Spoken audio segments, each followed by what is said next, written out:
Mulakan hari anda dengan penuh kesyukuran. Buka matamu, gapai impianmu. Temu kita kembali dalam Ummah Today. Layari portal kemanusiaan, berita dalam dan luar negara. Berkongsi manfaat demi ummah, agama, bangsa dan negara. Dari ummah untuk ummah. www.ummahtoday.com.my.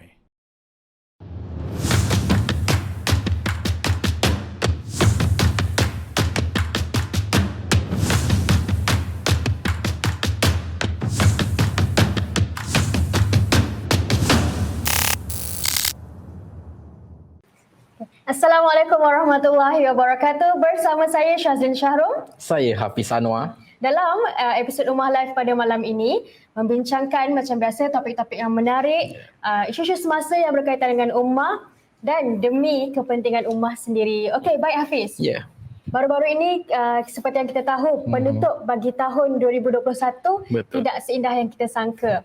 Okey, boleh Hafiz kongsi sedikit apa yang terjadi pada hujung tahun 2021? Itulah bertarikh pada 18 Disember lalu kan kita dapat lihat bahawa bencana yang agak teruk berlaku di negara kita, di mana banjir melanda beberapa negeri di Malaysia ini dan banyak individu yang kehilangan harta benda, musnah rumah di badai arus banjir yang kuat dan mereka orang kata total loss lah boleh dikatakan. Memang agak teruk. Even sebelum ni kalau dah jadi banjir pun tak seteruk seperti yang tahun ini. Betul, ini pun kita difahamkan banjir ini merupakan kali yang setelah 50 tahun Ya, betul. Banjir di Malaysia ini merupakan kedua terburuk yang berlaku di Malaysia. Dan apa yang kita bimbangkan sekarang ni adalah pasca banjir. Yeah. Bukan sahaja dari segi harta bendanya, ia juga melibatkan emosi, mental mangsa banjir ni. Jadi Hafiz pun sukarelawan banjir juga kan? Ya, betul. Jadi apa yang Hafiz nampak sendiri masa turun padang tu? Itulah. Jadi bila saya melihat kawasan yang terjejas banjir itu, memang orang kata saya tak boleh jangkakan lah kalau saya berada di tempat mereka kan, macam mana perasaan mereka bila tengok rumah semua habis, barang-barang semua musnah. Dan walaupun mungkin ada beberapa tempat yang kawasan dah reda banjir, tapi harta benda musnah nak diganti balik, nak ditanggung balik semua kos, nak bersihkan rumah lagi apa semua, dah tentulah ambil masa kan. Jadi memang betul-betul memberi kesan bukan sahaja terhadap kewangan dan juga harta benda, tetapi emosi mereka juga sudah pasti akan terganggu dan memiliki trauma pada masa akan datang nanti. Ya. Okey, baik. Kenapa mungkin penonton di luar sana yang sedang menonton mungkin tertanya-tanya kenapa kita bincang pasal emosi, pasal mental, kerana topik pada malam ini kita akan bawakan mengenai trauma bah. Apa itu trauma? Trauma merupakan rasa terkejut atau terganggu fikiran yang amat sangat hingga meninggalkan kesan yang mendalam. Jadi Hafiz, tanpa membuang masa, kita nak jemput tetamu kita pada malam ini, merupakan seorang figura yang sangat-sangat hebat, iaitu Dr. Mardiana Muhammad, penolong Profesor Jabatan Psikologi Ahas Kuliah Berteraskan Ilmu, Wahyu dan Sains Kemanusiaan Universiti Islam Antarabangsa Malaysia. Assalamualaikum Doktor. Waalaikumsalam warahmatullahi. Doktor sihat? Ya, Alhamdulillah. Alhamdulillah sihat. Azli sihat? Ya, Hafiz? Alhamdulillah sihat. Alhamdulillah sihat. Ada di mana tu doktor? Ya? Ada di mana tu doktor? Oh, saya berada di rumah. Di rumah saja. Okey doktor, masa banjir hari tu, doktor ada terkesan juga ke dengan banjir yang berlaku? Okey, pada masa ketika banjir itu berlaku, saya tidak berada di Kuala Lumpur. Kebetulannya saya berada di luar Kuala Lumpur lah atas urusan keluarga. Tapi memang sepanjang jalan pun hujan semua kan. Jadi memang saya pun mengikuti dan saya rasa agak terkesan sebab rumah saya tidak jauh daripada kawasan yang orang kata terlibat dengan banjir itu di Hulu Langat kan. Jadi apabila komuniti setempat mengadakan bantuan semua tu, saya hanya boleh menyalurkan semampu yang boleh sahaja daripada jauh. Tetapi saya rasa saya perlu buat sesuatu untuk membantu dalam kapasiti saya, ya. Selepas itulah jadi selepas itu saya cuba menggerakkan pelajar untuk sama-sama membantu orang kata mereka yang terselamat, ya, dalam inilah disaster ni, banjir kali ni. Untuk doktor sendiri, apa yang doktor nampak kesan banjir ini kepada mangsa-mangsa yang terjejas? Okey, saya dapat rasakan yang sebenarnya mereka memang terkejut, ya, kali ni sebab keadaannya tidak sama. Sebelum tu mereka pernah melalui tempat mereka tu bukan tidak pernah mengalami banjir, tapi kali ni memang sangat cepat dan juga sangat besar, ya, sampai banyak kehilangan, ya, yang mereka alamilah.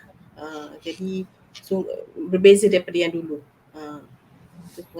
Jadi seperti yang saya sebutkan tadi, bukan sahaja dari segi kewangan dan juga harta benda, malah ia memberikan trauma kepada mereka yang menjadi mangsa banjir ni. Jadi mungkin doktor boleh ulaskan sikit kan, bagaimana boleh wujudnya pasaran trauma ni kepada masa-masa banjir ni, boleh ulaskan? Okey, terima kasih Hafiz. Sebagaimana yang Syazli sebut tadi, ya, sebelum kita pergi kepada trauma masa banjir tu, kita kena faham dulu apa maksud trauma tu. Mengikut American Psychological Association, trauma tu maksudnya adalah reaksi ataupun respon emosi, ya, terhadap peristiwa yang menakutkan, yang mengerikan, ya, seperti kemalangan, ya, pemerkosaan dan juga bencana alam. Ya, jadi kalau adalah normal lah sekiranya mangsa, saya sebenarnya tidak suka menggunakan perkataan mangsa, saya suka sebenarnya mangsa tu jadi sesuatu yang agak negatif, ya, sebab kita kalau boleh kita guna perkataan mereka yang selamat, ya, bukan mangsa, ya, mereka yang terselamat dalam banjir ni ataupun flood survivors. Okey, jadi adalah common ataupun normal bagi mereka untuk mengalami respon trauma, sebab benda ni memang mengancam keselamatan mereka, keselamatan keluarga mereka dan juga ialah sangat mengejutkan, ya, sangat berlaku dengan cepat sekali dan mengancam emosi, menakutkan, berbahaya juga kepada nyawa. Ya, jadi kalau kita cakap pasal trauma ni macam ada banyak sebab lah, dan bencana alam adalah salah satu daripadanya yang memang kajian telah menunjukkan bencana alam ni boleh membawa kepada trauma selepas kejadian itu, ya, mereka terkejut semasa kejadian itu, dan juga mereka selepas kejadian itu mereka akan mengalami tekanan, rasa tertekan, ya, sebab kehilangan, ya, banyak kehilangan barang, melihat kemusnahan, ada kematian, even ahli keluarga setengahnya kan. Jadi dan juga mereka nak cakap tadi, emosi mereka terganggu, terkejut, sedih, semua tu. Dan juga ada juga yang mungkin akan prolong, maksudnya akan berlarutan, ya. Kalau yang normal tu mungkin 2-3 hari dah okey dah boleh terima, ya, dah boleh terima. Tetapi kalau dia berlarutan lebih pada sebulan, ya, tapi lepas tu mengganggu mereka daripada mereka tak boleh berfungsi, ya, mereka mengalami flashback, semua itu dah jadi simptom post traumatic stress disorder. Kalau lebih daripada sebulan, ya, yang berlarutan. Kalau kajian menunjukkan bahawa memang ada yang dia okey, pada mulanya dia okey, tetapi selepas beberapa tahun ada timbul simptom-simptom PTSD tu. Ya, kajian di Australia, kajian di China, ya. So benda ni kita tak dapat nafikan, okey. Kemungkinan untuk mengalami trauma tu ada, ya. Jadi kita perlu perlu membantulah, ya, masa-masa ini perlu bantuan tu secara berterusan, bukan saja bantuan dari segi tangible support, dari segi material sahaja, tempat tinggal ke semua tu, tetapi juga dari segi sokongan psikologi, ya, kepada mereka yang selamat dalam banjir ni. Okey, doktor, mungkin ada yang tertanya-tanya, apakah kita bila sebut pasal trauma mungkin ada berbeza-beza reaksi trauma itu tersendiri. Jadi sebagai contoh reaksi trauma yang akan terjadi kepada kepada mereka yang terselamat ini? Okey, yang terselamat ini, reaksi trauma ni boleh jadi macam dia orang menangis, ya, menangis, macam nampak sedih ataupun dia orang macam freeze ya, macam dia orang pun macam kebingungan ya, ada yang macam kebingungan, ada yang dia depends sebenarnya ya, dia depends kepada individu juga ya. Ada yang mungkin apa ni, flashback lah, ada physical symptom. Mungkin dia tak ada simptom-simptom psikologi tak nampak, tetapi dia adalah bentuk simptom sebetulnya pening kepala kan, hilang selera makan ataupun tidak boleh tidur malam ya. So jadi ada pelbagai inilah, dia depends on individu, dan juga ada setengah tu memang orang kata tak nampak. Dia tak nampak, ada pun tidak mengalami. Orang kata mungkin dia tu kuat, orang kata tegar, jadi dia okey. Ada juga yang macam tu. Kan, jadi dia depends on individual actually ya.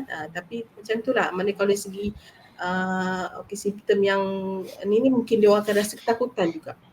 Kalau dia hujan, kalau bila hujan tu dia akan rasa, orang kata jadi takut, sebab yalah macam dia bimbang lagi, kerisauan yang melampau, dia takut ya.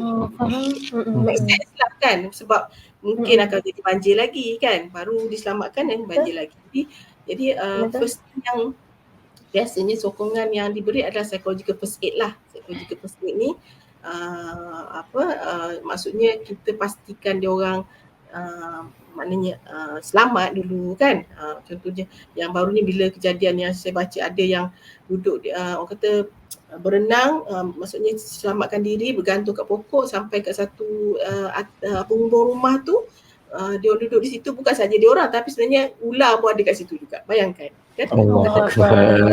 Sama pun sekali Kalau kan. saya Itulah. Lepas tu menunggu pula nak orang datang rescue tu sampai pagi contohnya kan. Jadi bayangkan betapa rasa takutnya kan, betapa menakutkan, betapa rasa tak safe. Jadi benda tu kalau kadang-kadang dia boleh berlarutan lah, rasa berdebar kan, dia jadi palpitation tu, jadi macam ada reaksi dalaman lah, sebab dia involve kita punya dalaman yang berkata sistem badan kita.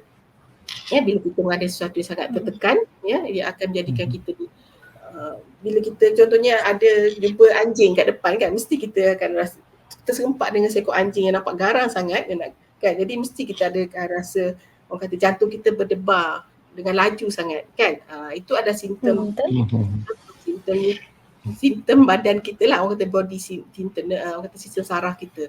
Dan juga kita akan rasa kering, lidah kita, mulut kita kering, tangan kita sejuk kan. So benda-benda macam itulah akan terjadi apabila keadaan individu tu dalam keadaan terkejut dan dalam keadaan orang kata menghadapi bencana seperti banjir ni kan. Jadi bila di samping ialah dengan laparnya kan, itu pun lagilah tambah kan. betul.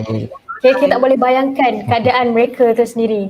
Ya, lepas tu menunggu bantuan, nak masuk dalam bot lagi, lepas tu nak sampai ke tempat selamat. Jadi benda tu ada benda yang orang kata sangat orang kata basic, yang sangat penting ya, untuk mana to make sure that dia orang ni survive, dia orang ni selamat dah kan. Itu nombor satu kan. Bila dia orang dah selamat, kita tanya macam mana kita boleh bantu. Masa tu mungkin dia orang mencari-cari dia orang punya keluarga, ahli keluarga yang lain contohnya kan. So semua tu, jadi bila kita cuba membantu mereka supaya mereka rasa tenang ya, rasa tenang, lepas tu dan bagi makanan, bagi ya apa yang mereka perlukan. Lepas tu kita tengok dari segi bantuan psikologi lah, bantuan psikososial, sokongan psikososial. Okay, jadi doktor mungkin boleh detailkan lagi macam mana cara dari segi sokongan psikologi kepada mereka tu kan. Tadi doktor kata ada bawa student-student pergi ke sana. Mungkin boleh share sikit macam mana cara bantuan kepada mereka tu. Sebenarnya pada masa itu saya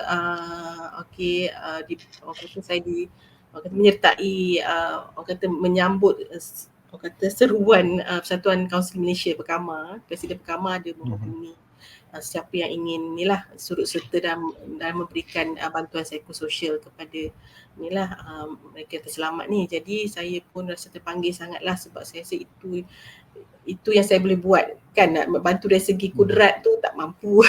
Dari segi orang kata kewangan pun kita dah cuba, tapi ialah setakat mana sangat kan. Orang kata sikit-sikit. Jadi saya pun bawa dengan approval jabatan saya dengan universiti juga, saya bawa pelajar dan beberapa orang inilah rakan pensyarah lain, psikologi juga. Jadi kami pun mengadakan sedikit latihan pada mereka. Okey. Sebenarnya kita bantu kanak-kanak ya di situ ya dengan mengadakan aktiviti bermain ya, play semua tu. Jadi dengan secara tidak langsung kita membantu juga ibu bapa, sebab ibu bapa sebenarnya mereka banyak kerja, mereka kena uruskan rumah mereka kan, nak bersihkan rumah, nak tengok balik kan rumah semua tu. Jadi Betul. kanak-kanak terbiar ya, mungkin kadang-kadang kita risau juga dari segi keselamatan semua tu. Jadi abang-abang kakak-kakak ni yang pelajar ni kita minta dia inilah mengisi masa lapang dengan bermain, mengadakan aktiviti bermain dengan mereka lah. Jadi dan saya pula dengan rakan-rakan ni pensyarah ni, di samping mengelola anak-anak murid ni, kita pun bercakap dengan orang-orang dewasa kat situ, remaja kat situ kan. Jadi ada bentuk psikologi ni lah, bantuan psikologi lain, contohnya buat terapi semua, tapi kami tidaklah sampai ke tahap terapi lagi. Kami macam cuba mendengar, jadi pendengar, menghulurkan empati, bukan simpati ya, empati. Jadi jadi mereka, pada pandangan saya, mereka yang berbesar hatilah ya bila kita dapat orang kata spend time dengan mereka kan, dengar cerita semua, mereka terima kasih lah. Itu kata pilot lah. Mungkin lepas ni kita akan pergi lagi untuk terusnya lah untuk memberikan. Jadi tadi doktor ada sentuh pasal doktor dengan pasukan memberi hikmat empati bukan simpati. Okey. Sebab kita tahu ramai sekarang ni, ramai masyarakat Malaysia yang baik hati membantu sama-sama turun membantu mereka yang terselamat banjir ini. Namun mereka ada yang terlepas pandang dengan mungkin ada yang terlepas pandang, mereka menunjukkan rasa simpati itu lebih kepada mereka yang terselamat berbanding menunjukkan rasa empati. Jadi mungkin doktor boleh huraikan sedikit kepada masyarakat di luar sana supaya tidak orang kata tidak terlebih limit lah dalam memberi bantuan ke ataupun memberi sokongan moral. Mungkin mereka tidak perasan mereka terlakukan sebegitu. Mungkin doktor boleh jelaskan. Okey. Alright. Pada orang kata pemerhatian saya bila kita kan macam kita memang orang kata teruja, kita teruja nak bantu kan, itu semangat yang bagus lah, semangat kemasyarakatan yang sangat bagus seperti tu. Jadi even pada group di orang kata kejiranan saya pun saya berpesan pada mereka, tanya juga apa sebenarnya keperluan. Jadi satu benda yang paling penting adalah kita bertanya kepada mereka apa yang mereka perlukan. Bukan kita datang bawa semua kain baju contohnya kan, bawa tapi semua akhirnya semua orang lain bawa, jadi benda tu jadi timbunan sampah contohnya kan. Kita jadi tidak membantu. Ataupun ada satu tu saya tengok satu kisah tu, jadi seorang manusia selamat tu mengatakan dia sangat sedih, sangat penat sebab yang datang tu membuang barang-barang dia, jadi sampah kan. Jadi sedangkan benda tu sangat berharga, sangat ada sentimental value regardless of kata harga macam mana pun, tapi bukan senang nak dapatkan. Jadi kita kena letak diri kita di tempat penduduk tu, di tempat survivors tu kan. Bukan kita datang kita yang mesti nak tolong macam tu. Kita tanya dulu, kena tanya apa yang mereka perlukan, bagaimana kita boleh bantu, barang ni kita nak buat macam mana kan. Kalau kita nak bantu dari segi situlah. Satu lagi dari segi tutur kata kita jugalah tutur kata kita. Jadi kita saya rasa kadang-kadang tu lebih baik berdiam buat kerja daripada kita cakap yang mungkin offend orang yang kita nak bantu tu. Contohnya kan benda-benda yang macam cakap sabarlah, ataupun ni dugaan kan, ataupun cakap apa lagi contohnya ni kifarah, contoh minta maaf cakap kan benda-benda macam Betul. Kan ini realiti ni memang terjadi sebab mungkin orang tak perasan bila kita shock sangat borak, kadang lepas cakap betul. Macam itu, jadi sepatutnya kita kita jadi pendengar. Jadi kita lebih baik kita kata saya tak dapat nak bayangkan apa yang mungkin makcik boleh cerita kat saya kan, okey apa sebenarnya yang terjadi malam tu kan. Okey, kalau saya berada tempat makcik mungkin tak tahulah apa jadi kat saya kan. Jadi cuba, maknanya itu cara empathy daripada kita cakap kita faham sedangkan kita tak pernah melaluinya kan. Mungkin nak kata dugaan semua tu sesuai tapi bukan masanya lagi sebab mereka masih dalam keadaan yang terkejut tu kan. Ketakutan, terkejut, betul? Betul kan. Jadi sometimes kadang-kadang ada juga yang dalam stage tu dia akan blame orang. Maksudnya penduduk yang survive tu dia mungkin akan kata gini, kata blame lah orang ni ataupun even blame kan. So sebenarnya kalau ikut psikologinya itu antara orang kata fasa-fasa yang kita tak tahu, kita pun mungkin akan berbuat demikian sebab itu maksudnya dalam keadaan yang denial, keadaan yang marah kan, itu adalah sesuatu yang normal ya, dan bukan masanya untuk kita orang kata cuba betulkan ke apa.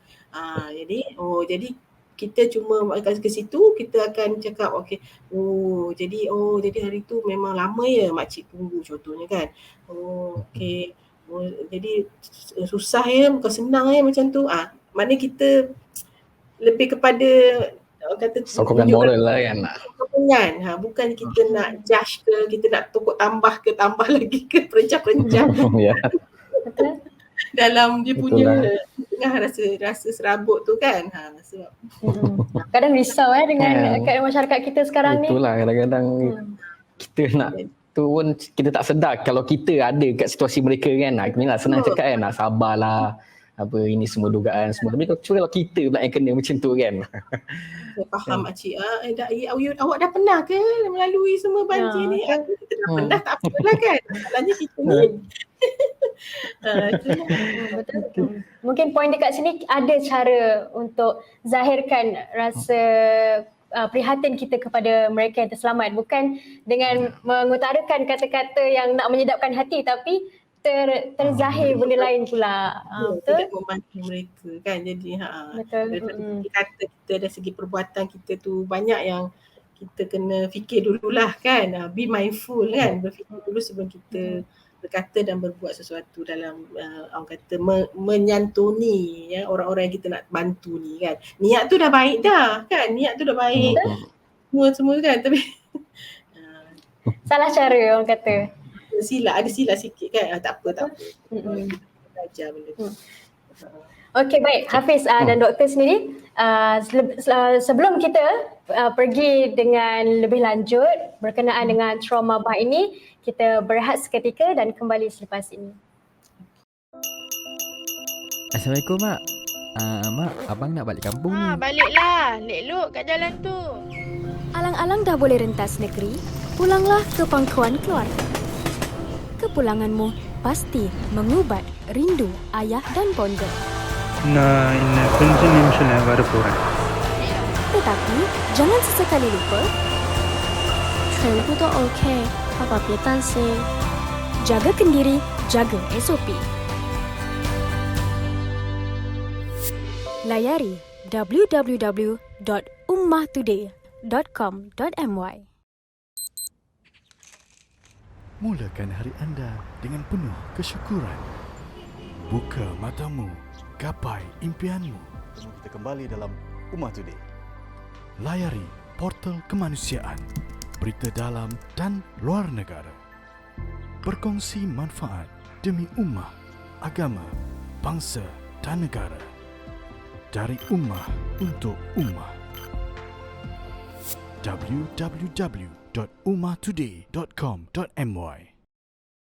Alhamdulillah, kembali lagi kita dalam Rancangan Rumah Live. Terima kasih kepada anda semua yang masih setia bersama dengan kami bagi mengikuti perbincangan kita tentang malam ini, iaitu berkenaan tentang trauma bah.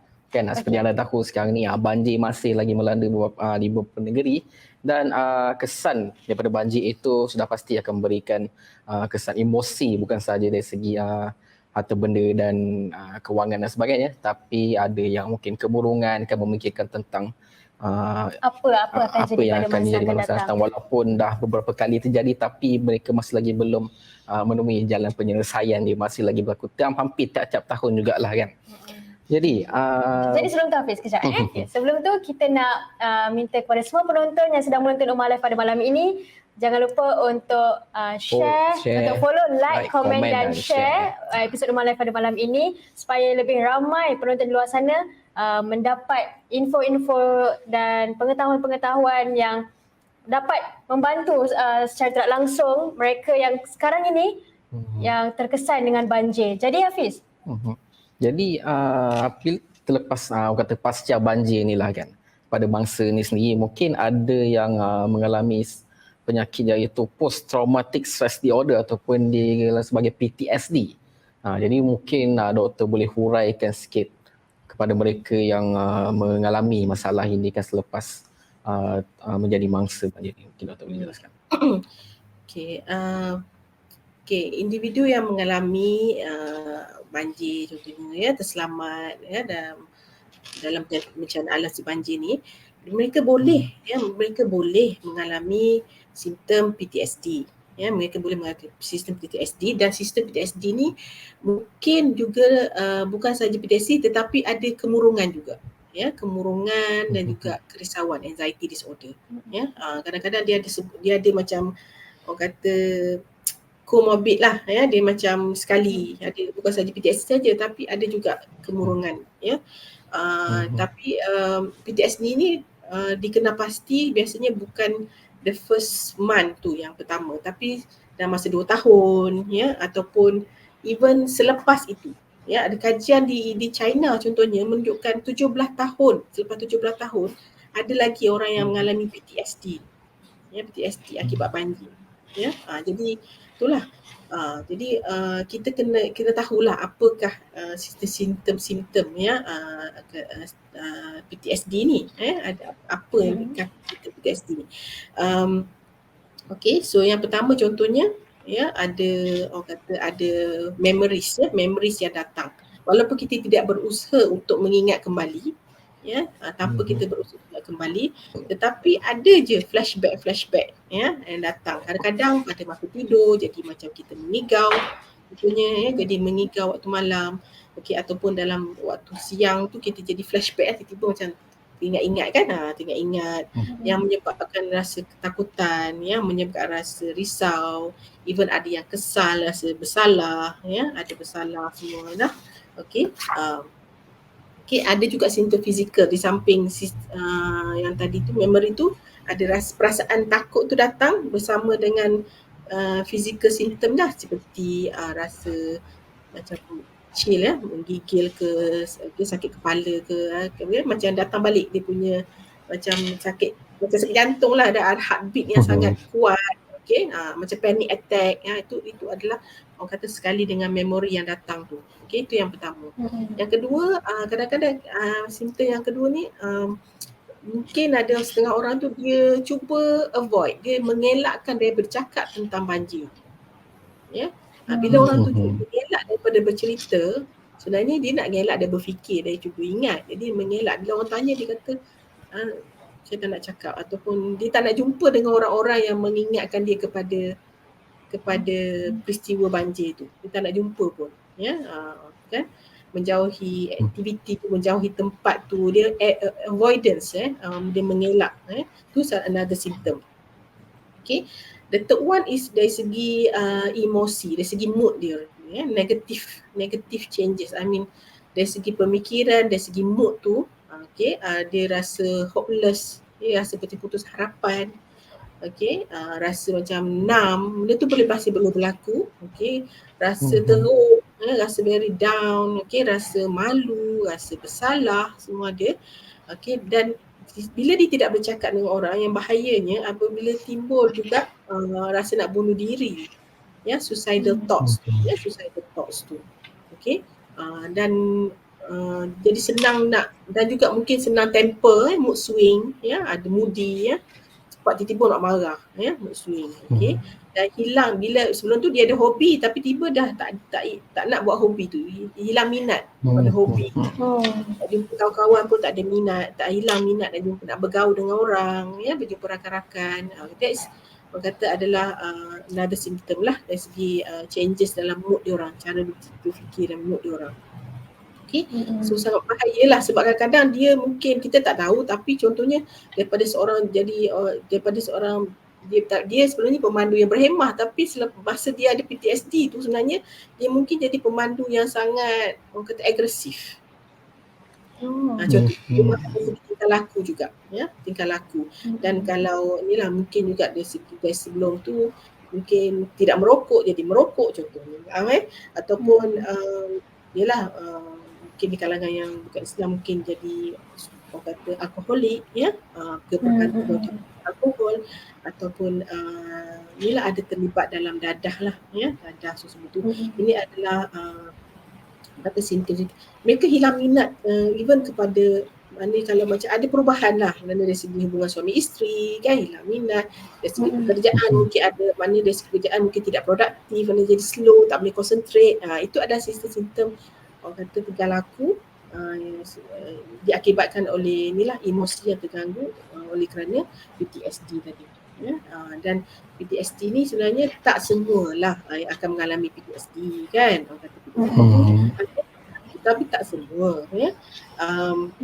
Sebenarnya post traumatic stress disorder 70% daripada kita dalam kehidupan kita ni, 70% daripada kita akan mengalami orang kata trauma, ya. Ada mengalami trauma, ya. Tetapi PTSD yang serius ni tak semua. Ada punca-punca dia, ya. Ada punca-punca yang menyebabkan ada setengah orang tu mengalami inilah orang kata PTSD ni. Contohnya kalau kajian dekat China tu yang kata 17 tahun tu kan sebab dia tak dapat sokongan sosial. Mungkin keluarga mungkin di sebatang kara contohnya, dan wanita juga, ya, dikenal sebagai lebih tinggi daripada orang lelaki. Walaupun orang lelaki ni lebih banyak mengalami trauma, tetapi orang perempuan ni mungkin trauma dia mungkin lain kot, dari bentuk yang lain, ya. Jadi ramai lagi yang trauma daripada lelaki. Dan juga orang kadang-kadang kalau bertimpa-timpa juga, ya, bertimpa-timpa, contohnya banjir beberapa kali, ya. Itulah atas orang kan, kalau setengah orang banjir beberapa kali dia jadi tegar dah, dia jadi macam kuat dah, kan, macam kebal lah. Tak kisah dah kan, dia relax, dia boleh main, boleh kalau budak-budak. Tapi setengah-setengah tu ada simptom PTSD, dia ada develop simptom PTSD tu, jadi atas individu. Dan another satu lagi kecenderungan ni, maksudnya karakteristik orang yang mengalami PTSD ni adalah personality neurotik. Maksudnya Macam mana tu doktor? Personality neurotik ni maksudnya mereka orang yang maksudnya yang dia cenderung untuk berfikiran negatif, ya. Dia cenderung untuk risau, ya, lebih emosi dia mudah negatif, ya. Dia cepat. Jadi kalau overthink tu termasuk sekali ke? Boleh dikira sebagai ni ke? Kadang-kadang overthinking tu mungkin lah, ya. Overthinking tu sekiranya tidak dikawal, ya, mungkin jadi kalau jadi trait dah, jadi orang tu punya personality part of dia memang selalu fikir negatif je, mungkin ada. Kalau ikut kajian tu itulah salah satu penyebab lah, mungkin boleh mengalami PTSD juga, ya. Dia samping tadilah beberapa kali, ya. Double triple. Kalau kata banjir bukan saja banjir, ya, tapi contohnya sebelum banjir tu ada kematian dalam keluarga contohnya, kan, ada kejadian, ya. Lepas tu banjir pula. Banjir tu dah kehilangan tempat tinggal, kehilangan pekerjaan contohnya. So ada double triple. Jadi kita kena perhatikan, kita kena sentiasa, orang kata jangan putus lah. Maknanya sometimes kita tolong, masa ni kita beria-ria tolong kan, tetapi selepas orang kata bukan aftermath saja, maknanya selepas berapa bulan tu kadang-kadang kita masing-masing dah penat dah, kan. Dibimbangkan macam tu. Ada macam tu lah. Jadi yang jadi yang survivor ni masih lagi memerlukan sokongan kita, kan. Macam mana dia nak membina kehidupan kita balik semua tu. That is the hardest Sebab kira betul sebab bukan untuk kerja-kerja pembersihan, untuk mereka kemas untuk dapatkan balik rumah yang mereka ada sebelum ini bukan yang mudah. Betul. Sebab dengan hanya sekali hanya dengan sekali arus macam tu, satu malam saja boleh dikatakan, dengan satu malam saja mereka hilang segalanya. Itu yang kita tak dapat Mereka gambarkan perasaan mereka. apa nak menjangka benda tu boleh berlaku kan. Maksud kita di luar jangkaan. Tiba-tiba bayangkan rumah kita masih ada, tiba-tiba esoknya tak ada dah. Kan semua harta benda semua tak ada. Dokumen semua tak ada kan. Saya ada pelajar yang terlibat kan, pelajar yang terlibat dokumen macam mana. Jadi kami cepat kata insya-Allah dokumen tu jangan risau. Yang penting awak selamat. Okey, kami cuba bagi bantuan, maksudnya makanan macam mana, kan duit macam mana, nak beli semua ayu kat mana. Sebab kita dari segi itu yang kita perlu permudahkanlah, kurangkan kan birokrasi, kurangkan. Jadi kita kena orang kata berterusan sampai dia boleh membina balik kehidupan mereka. Itu sepatutnya lah. Kan. Jadi sebab kalau tak mungkin inilah jadi dia rasa keseorangan kan, jadi akan timbullah kemurungan dan juga yang tadi lah sistem PTSD. Betul, mungkin kita juga tiba-tiba terfikir kerisauan kita adalah untuk jangka masa dalam 3 bulan akan datang. Bagaimana? Adakah masyarakat Malaysia masih memberi sokongan kepada mereka untuk jadi itu yang concern kita, itu yang kita concern kan, sebab kita takut mereka kita sendiri masing-masing dah sibuk. Yelah. Dan mereka sebenarnya start from zero balik. Itu yang kita bimbang.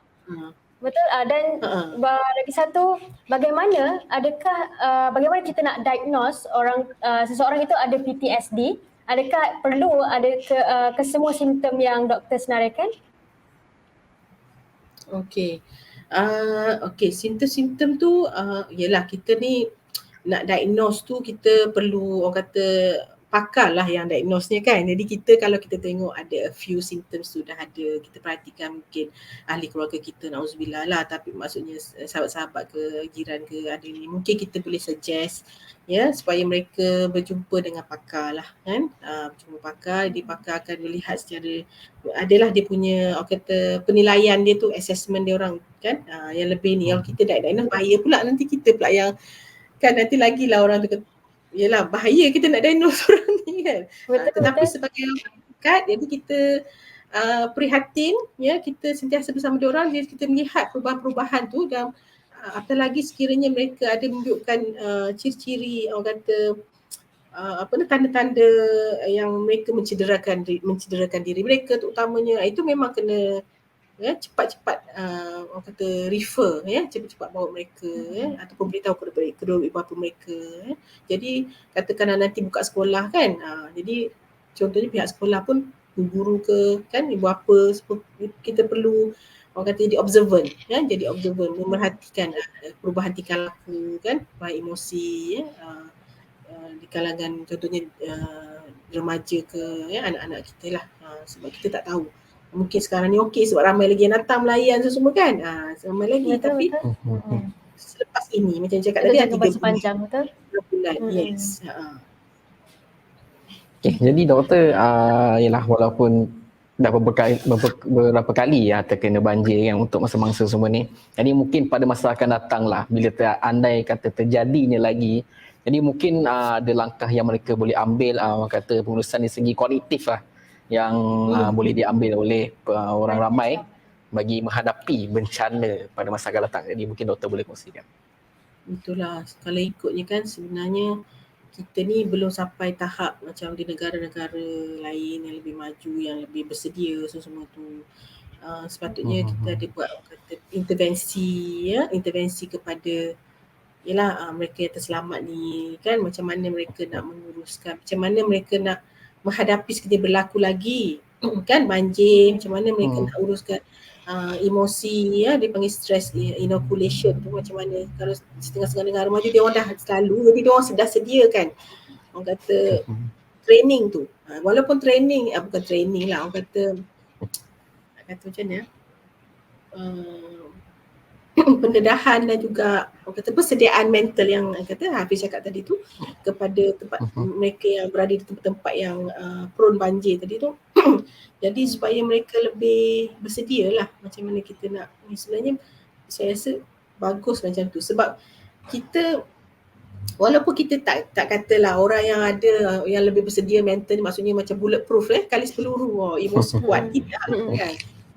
Tetapi sekurang-kurangnya kita boleh orang kata didik, melatih mereka supaya mereka lebih bersedia dari segi emosi, dari segi kognitifnya. Contohnya, kita minta mereka bayangkan, apa akan jadi sekiranya melalui pengalaman mereka, apa terjadi sekiranya apabila hujan lebat, berterusan, biasanya apa yang berlaku, apakah reaksi kita contohnya kan, apa reaksi kita.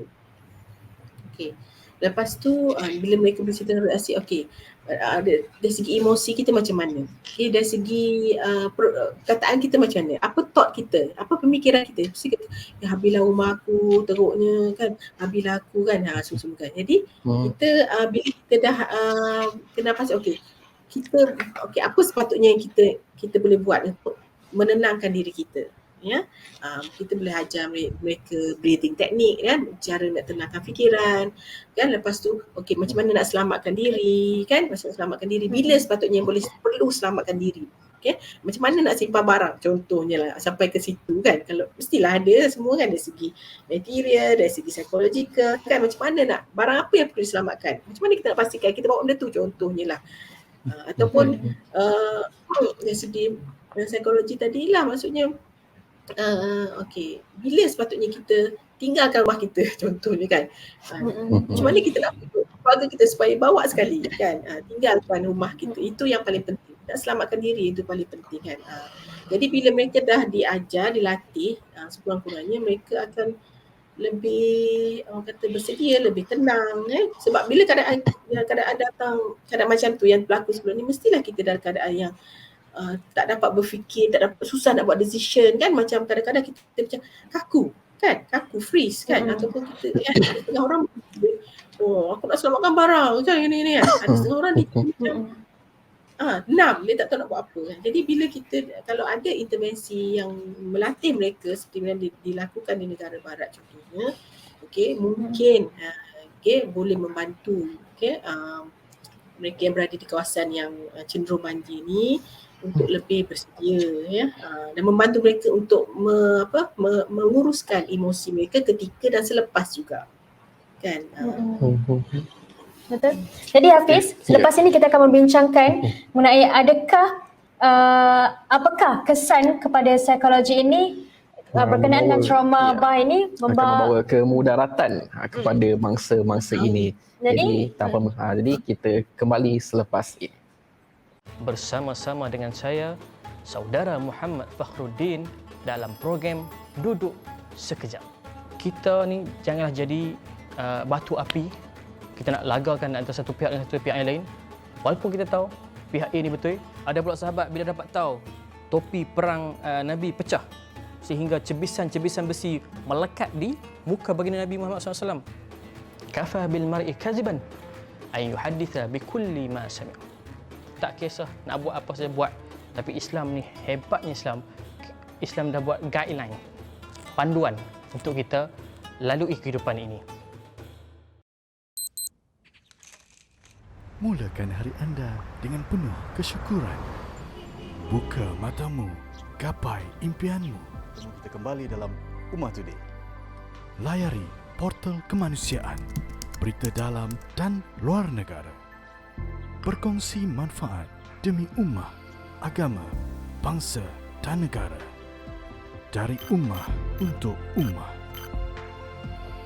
www.ummahtoday.com.my.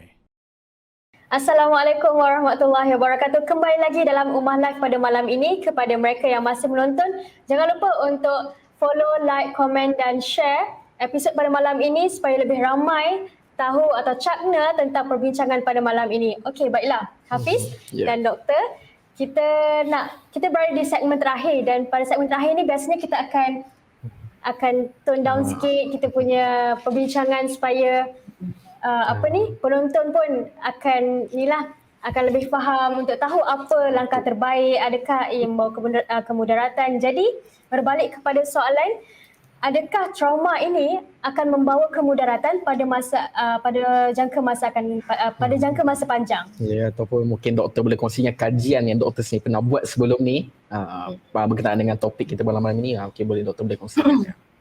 Okay, alright. So, okay, kesan trauma ni, kesan psikologi ni memang boleh membawa kemudaratan, ya.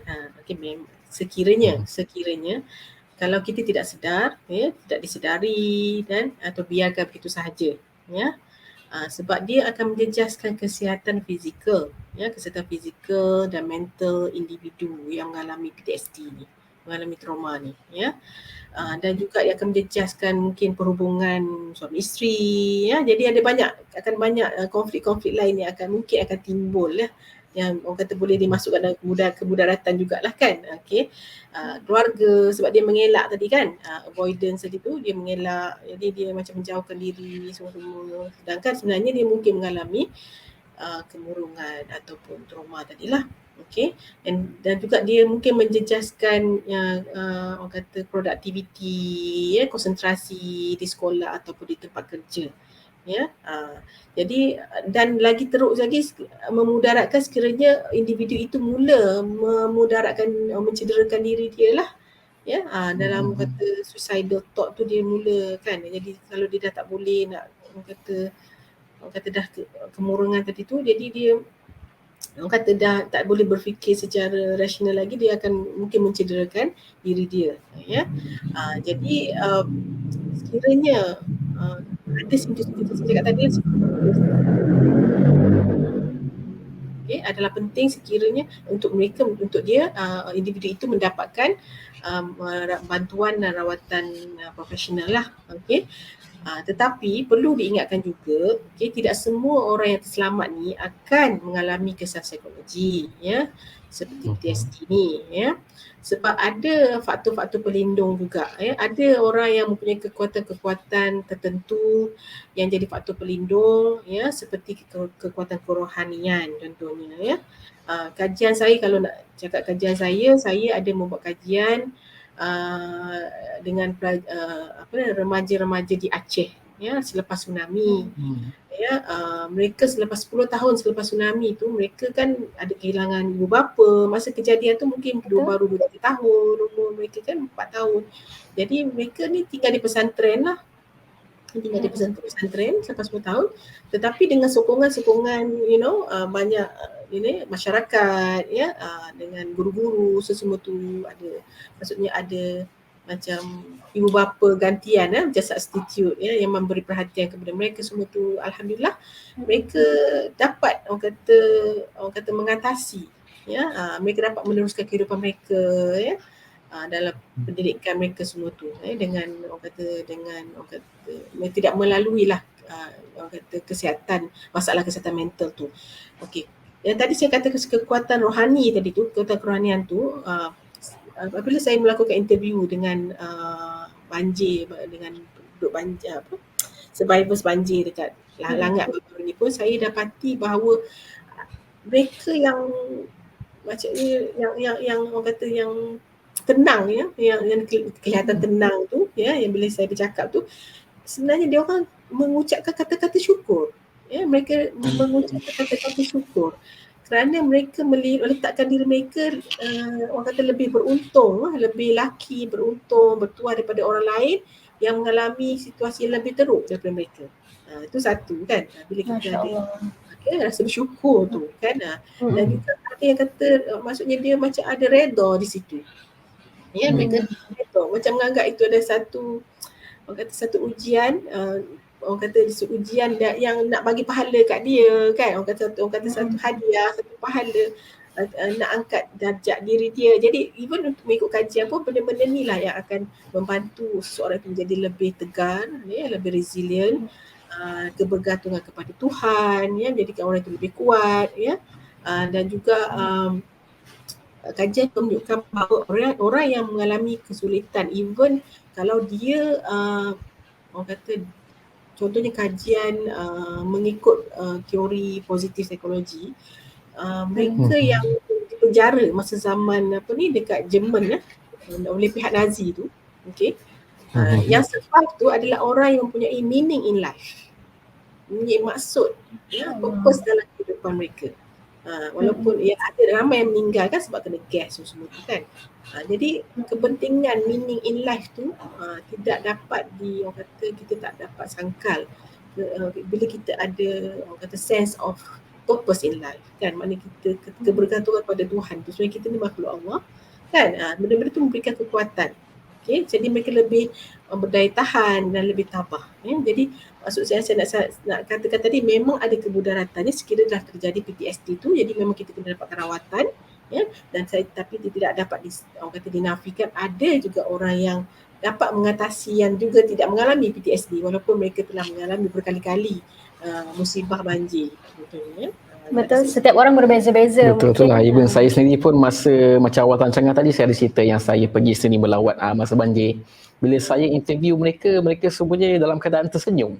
Tergelak macam tak ada apa-apa yang berlaku. Even ada seorang pakcik saya jumpa, dia dah 3 hari tinggal di Pondok Bas. Tapi bila kami jumpa dia masih lagi tersenyum. Macam biasa, tak ada apa-apa masalah ke apa. Itulah bila tengok semangat diorang ni memang berikan satu inspirasi ya. Yes, betul. Mahal nak dapatkan jiwa macam tu. Kan. Jadi doktor, ada tak terapi khusus untuk mereka yang berdepan dengan trauma ini? Okey, terapi. Ya. Okey, ada terapi khusus tu memang ada. Okey, ada pelbagai cara lah. Okey, ada yang dari segi relaksasi relaxation teknik cara orang kata breathing teknik tu trauma terapi ataupun counselling terapi untuk trauma contohnya. Ada beberapa jenis terapi lah yang boleh orang kata digunakan untuk merawat sakit-sakit PTSD ni.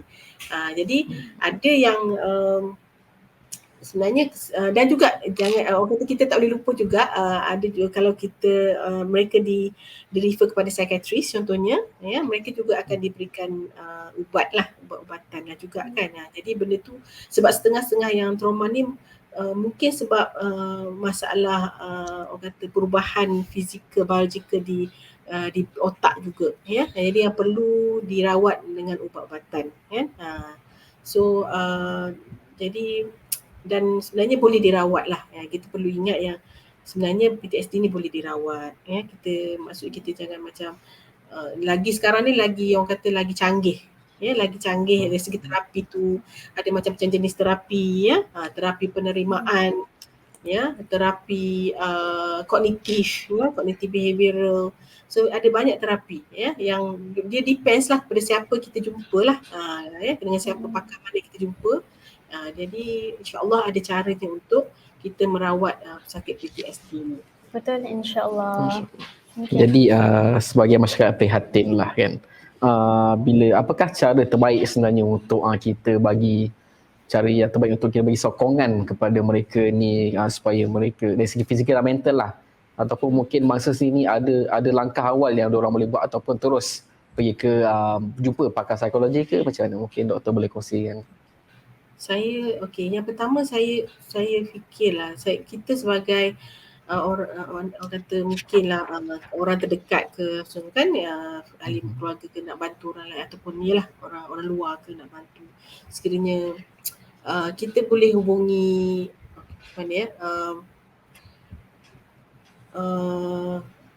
kita cuba fahami mereka, kita cuba memahami mereka. Maksudnya sekiranya mereka mengalami avoidance, contohnya mereka tidak mahu bercerita, ataupun mereka tidak mahu pergi ke tempat itu. Jadi kita tak bolehlah memaksa mereka pergi ke tempat itu kan. Contohnya contohnya mereka tidak mahu memandu kerana mereka mengalami trauma selepas satu kemalangan. Jadi kita the simple thing is not to force them kan.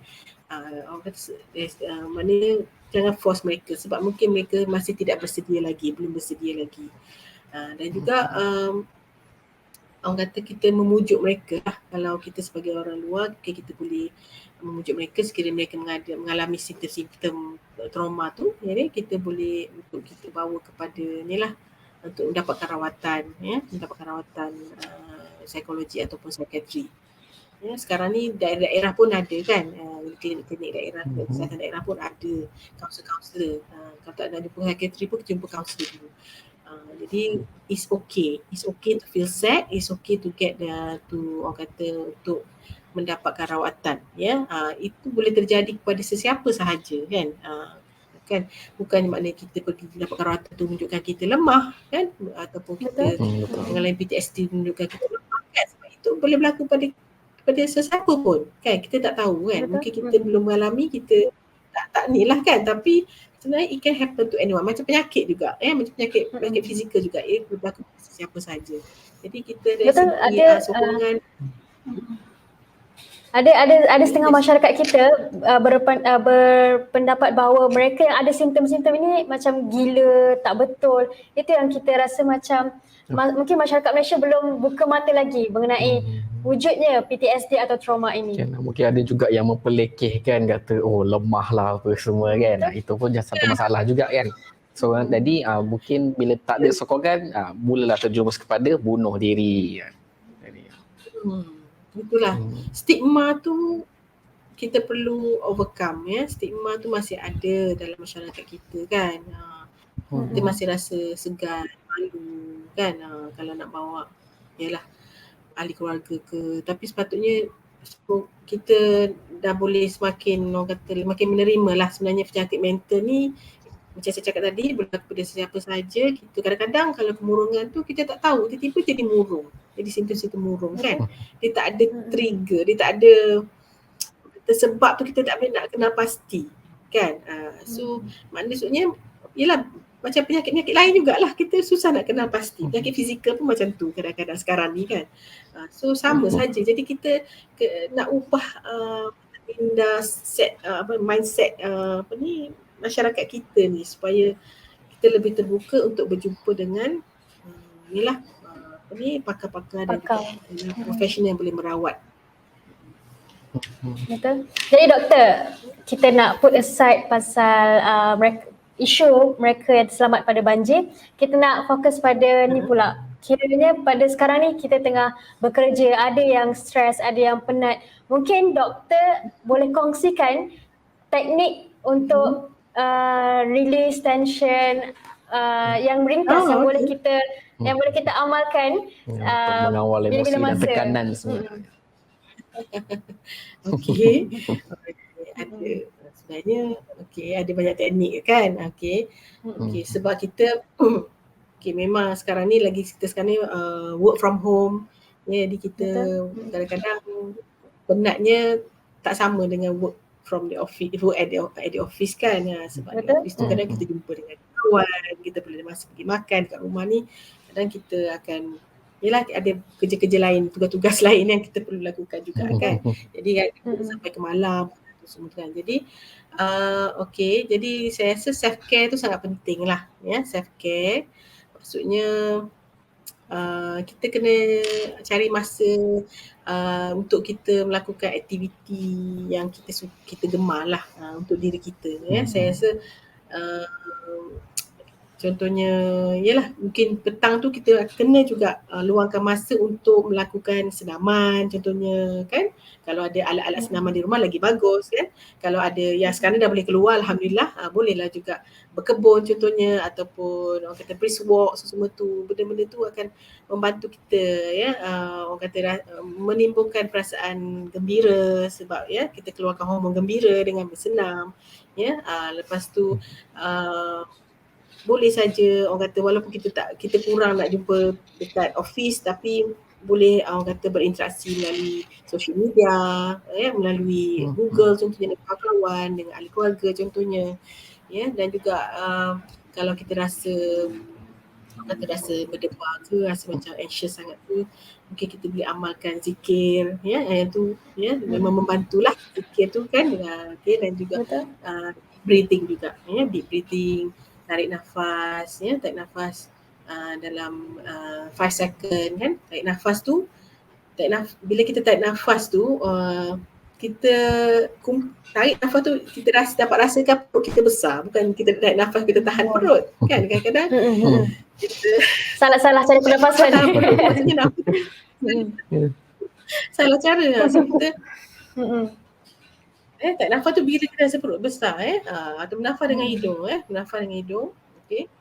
Okey, jadi lepas tu tahan sekejap, lepas tu kita lepaskan nafas kita, kempiskan perut balik kan. Jadi kita bernafas dengan betul, cara yang betul. Jadi akan membantu relax membantu kita agar relax Tapi saya sangat orang kata menyokong, merekomen lah yang tadi tu, carilah sesuatu yang kita boleh rasa orang kata bukan sahaja bekerja sepanjang bekerja tu memang perlulah kan, tapi kita kan ada work life balance tu. Ada kawan saya dia akan cuba ambil cuti 1 hari 1 bulan 11 hari. So benda tu perlu sebenarnya. Sebenarnya perlu, kita pun orang kata kita ada sebenarnya, orang kata right ke, kita ada, kita boleh sebenarnya kan buat macam tu, tapi kadang-kadang kita rasa macam sebab sangat kan, Macam bersalah. untuk macam bersalah menjaga kemaslahatan kita, menjaga kesihatan kita, kesihatan mental kita kan. Sebab dan juga yang penting sekarang ni, kadang tu kita cuba kita get away, bukan get away, orang kata jangan guna, cuba ambil satu masa tu kita tak guna gadget. Satu hari tu boleh tak kita tak guna gadget? Tak guna gadget tu susah juga kan, sebab kita ni kadang-kadang kita berpanggilan semua. Tapi social media ni kadang-kadang pun membuatkan kita rasa menambahkan stres juga tu kadang tu. Jadi kita cuba cutikan diri kita seminggu sekali ke, mungkin kita banyakkan kita buat aktiviti fizikal dan juga interaksi dengan ahli keluarga kita dengan secara positif. Itu dia perkongsian yang menarik daripada doktor. Dan teknik-teknik itu merupakan orang kata bukanlah memberi penyelesaian, tapi kalau sekiranya terjadi pada perkara yang memberikan tekanan ke emosi dan sebagainya, adalah cara-cara sebagai persediaan awal lah orang kata kan. Jadi kita pun dah di hujung. Di hujung lah. Okey. Teruskan doktor. Tapi kalau katakanlah kita pun mengalami orang kata reaksi emosi yang mungkin cepat orang kata annoyed, cepat rasa terganggu, marah semua tu kan, tak dapat concentrate pada pekerjaan kita, ataupun malam kita tak boleh tidur, kita pun tak tahu, mungkin kita ada trauma-trauma juga, kita mengalami trauma dan itu sebab kita cuba kita bercakap dengan seseorang cakap dengan seseorang yang kita percayai, orang yang boleh mendengar yang baik lah pendengar yang baik, yang tidak judgemental, yang berempati, dan sekiranya benda tu berterusan tidak membantu, macam tadilah, dapatkan rawatan profesional rawatan kaunselor, ataupun sekarang ni online pun ada kan, online orang kata counselling help, counselling online pun ada professional help yang dapat, insyaAllah dapat membantu kita. InsyaAllah. Jadi kita pun dah tiba di penghujung episod Umar Live pada malam ini, dan terima kasih banyak-banyak kepada doktor kerana sudi menjadi tetamu kami dan sudi berkongsi ilmu yang banyak kepada semua penonton Umar Live pada malam ini. Dan jadi terima kasih sekali lagi yang insyaAllah dapat memberikan manfaat kepada anda semua yang menonton pada malam ini. Dan saya nak kepada anda semua, dalam masa itu jangan lupa untuk layari portal kami www.umahtoday.com.my untuk mengetahui tentang isu-isu berita semasa dan memberikan inspirasi Umah kepada anda semua. Jadi alhamdulillah kita akan kembali pada waktu yang sama di minggu hadapan, hari Rabu jam 9 malam di FB kami Umah Today. sekian daripada kami. Assalamualaikum.